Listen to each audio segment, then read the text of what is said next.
How's it going, guys? I am here with another PWG review. Today I'll be reviewing the Perils of Rock and Roll Decadence, and let's not waste any time and jump right into the video. Of course, in the cover here you got a picture of Kevin Steen, you got Eddie Edwards, El Generico, Davey Richards, followed by the Perils of Rock and Roll Decadence right there. You got Matt Jackson giving Joey Ryan a super kick, recorded live on Saturday, September 10th, 2011 from Rosita, California. Plain cover here, but it's simple and effective, and I like that. Just simple things to me get over more than pretty much try and make an amazing cover. I don't know, just the less effort, the better it looks for some reason. I don't know why. It just happens that way, in my opinion. You open it up, you got a picture of Kevin Steen and Davey Richards right there. You know, Davey about to lay in some kicks to Kevin Steen right in the skull. You got pictures of Super Smash Bros. On the disc in the back art right there. I actually wish they'd go back to this casing where you push it in, because the new casing, it's a pain in the ass to take the DVDs out. But yeah, there's the inside right there. Of course, here's the spine, the Perils of Rock and Roll Decadence. You got Nick Jackson right there on the spine. You know, simple spine there. Here's the back. Of course, you have the pictures commemorating the event. Pretty much giving you a sneak preview of what to look forward to when you watch this event. Of course, and you have the little description, and then you have the matches. The description says as follows: Pro Wrestling Guerrillas returned to Rosita, California on September 10, 2011 for our sleeper event of the year, the Perils of Rock and Roll Decadence, featuring 7 huge matches, including the debut of the Super Smash Bros., the Dynasty finally getting their tag title shot against the Young Bucks, and former world champion Davey Richards challenging Mr. Wrestling Kevin Steen for the world title. Plus much more. Really, you shouldn't really miss any Pro Wrestling Guerrilla DVD, but you totally should not miss this one, because there is a metric ton of awesome stuff you'll be sorry you didn't see. Okay, that wasn't corny at all. But yeah, this event here was definitely a great show here. I don't think there's anything must-see on the show, so I mean, I'm not going to sit here and say, you know, go out of your way to see the show, but if you come across this show, if you can get it for cheap, or if, you torrent it or whatever, I definitely would say it's definitely worth watching. I'd recommend seeing it if you had the chance and opportunity. It's only 2 hours and 15 minutes, so it's not a very long show by any means as well. So yeah, definitely check this out if you have the time. Great show. Of course, the opening match was Brian Cage Taylor versus Pretty Peter Avalon. Not a very good opener here. It was decent. You know, it was your typical big guy versus little guy match. Peter Avalon not getting a lot of offense, but when he did, the crowd was popping because he was overcoming the big guy. And this is actually the beginning of the match. They actually did a test of strength match with the referee Rick Knox, so that was pretty funny. So there was some comedy stuff in the beginning of this match, but it was nothing special. Brian Cage Taylor pretty much killed Peter Avalon with a discus lariat and put him in some kind of clover leaf. I don't know what kind of clover leaf it was, but it was kind of like I don't want to say inside out clover leaf. I don't want to sound like an idiot, but it was some kind of a different version of a clover that I've never seen, to be honest. So it looked pretty painful, and Peter Avalon tapped out pretty quickly. So that was unique. Next, had another singles match, Willie Mack versus Ryan Taylor. This match went on way too long. That's my main complaint about this match. It got almost 20 minutes, and it should have went that long. It should have been no longer than 10, 15 minutes. But it was ridiculously long, and this really dragged on. That was my main problem with this match. It wasn't even that good. Definitely, I'd probably say it's the same level as the opening match. I wasn't interested in it. Willie Mack was still relatively new in PWG at this point, so the crowd was behind him, and he was pretty much getting his ass kicked the majority of the match. And of course, he had to come back, and he was busting out some big moves like the pounce and whatnot. And Willie Mack ended up picking the victory with the frog splash. It was a decent match, but it went on way longer than it should have. That was my main problem with that match. Tag team match of the RockNES Monsters, Johnny Goodtime and Johnny Yuma versus Super Smash Bros. Player Uno and Player Dos. Great tag team match. This was actually a lot better than I thought it was going to be. This was tons of fun. The Smash Bros. Usually any match they're in, it's usually very, very fun, especially considering this was their debut match. This was just, they're pretty much busting out everything to, make sure the crowd was invested into this match and on their side.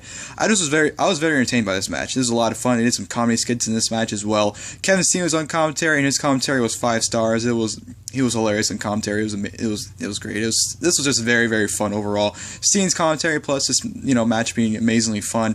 It was awesome. I love this match. The RockNES Monsters ended up actually picking the victory up, surprisingly. I was actually shocked by that.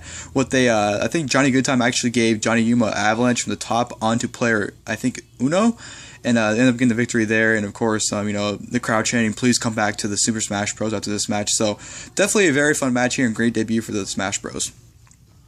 Next, we had a singles match. You had Eddie Edwards versus TJ Perkins. Great match here, but it was pretty short. It felt like it didn't go any longer than 10 minutes. I don't know. That match, okay, Edwards and TJ Perkins should have gotten the time that Willie Mack and Ryan Taylor got. That's what that match should have gotten, time-wise, because if they would have switched times, that match would have been better, probably, and that match would have been great. This match was very, very good. It was very technical, a lot of counters, a lot of near falls. It was a great match, but I think it could have been a lot better if it would have got the time that Willie Mack and Ryan Taylor got. So that was unfortunate there. Davey was on commentary, which was hysterical. I don't know what the fuck he was even talking about. He was just talking out of his ass. He was being hilarious. That made the match even more entertaining as well. So, yeah, just a great match here, but I just wish we would have gotten more time. Eddie Edwards ended up getting the victory when TJ Perkins tried to lock in a cross arm breaker, but Eddie actually countered it into a roll-up for the victory, which pissed TJ off. TJ Perkins actually threw a fit. Well, he didn't throw a fit, but he just, you can tell he was frustrated that he lost after the match. So, good stuff there.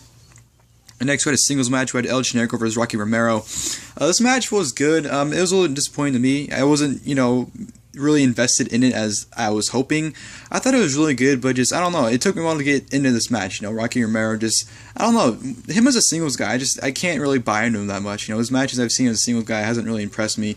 I love him as a tag team with Alex Kozlov, Farrah Hogan's. I love him in that, but as a singles guy, I've just never really invested into his matches, and this was kind of like a prime example where I was disappointed. It really didn't start to pick up till about halfway through the match. Started picking up with a lot of chain wrestling, a lot of technicality, and just a lot of near falls. And he was trying to lock in the cross arm breaker on Generico, and Generico kept getting out of it. And the crowd was wanting to see the brain buster. So I'd say halfway through the match, it started really picking up, started getting really good. But until then, I really wasn't into this match. But El Generico ended up picking up the victory with the brainbuster. So, yeah, it was good. It was solid, but, I think it could have been way better. Next, you had a World Tag Team Championship title match. You had the Young Bucks, Matt and Nick Jackson, being the champions versus the Dynasty, Joey Ryan and Scorpio Sky. Great tag team match here. The Young Bucks did a great job of isolating Joey Ryan from Scorpio Sky. Scorpio Sky tried to get in this match the entire match, and, he kept, running in the ring, and the ref would, put him in the corner, and, the Young Bucks take advantage and cheat on Joey Ryan. So it was definitely, I thought it was a great match. Scorpio Sky was definitely the star. The crowd wanted to see him, and when he got in the match, the crowd popped huge, and it was just a very fun match, and it was great. I was actually surprised how good it was. This is very, very entertaining.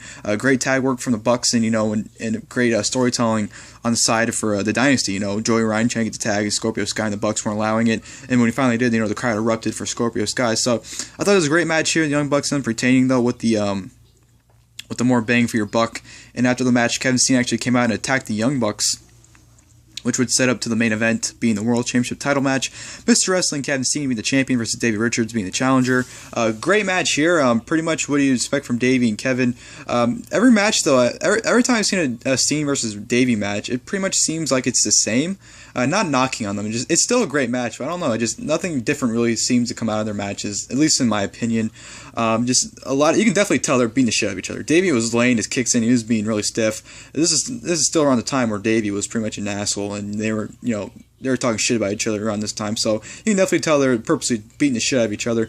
But yeah, it's just a really good match here. Davey actually took a package pile driver on the ring apron, which I thought he honestly got knocked out. He was selling it like a mofo, and it was hard kicking. It was stiff. It was a great match, and Kevin Steen actually ended up getting the victory with the package pile driver, followed by rear naked choke, which the referee actually had to call off the match because Davey was passed out. So yeah, that was great. And actually at the end of the match, El Generico came out, which would set up to a Steen Wolf ladder match. Kevin Steen pretty much challenged him. He said, "Hey, you want to fight me? Let's fight in a Steen Wolf and a ladder match," and that would lead to that match, in which hopefully I'll be watching that show soon, and I'll be reviewing that show soon. So yeah, that'll do it for this review, guys. The Perils of Rock and Roll Decadence, great show. Nothing spectacular, nothing to go out of must see on this show, but it's definitely a great show if you want to sit and watch, a 2-hour show. So good stuff there.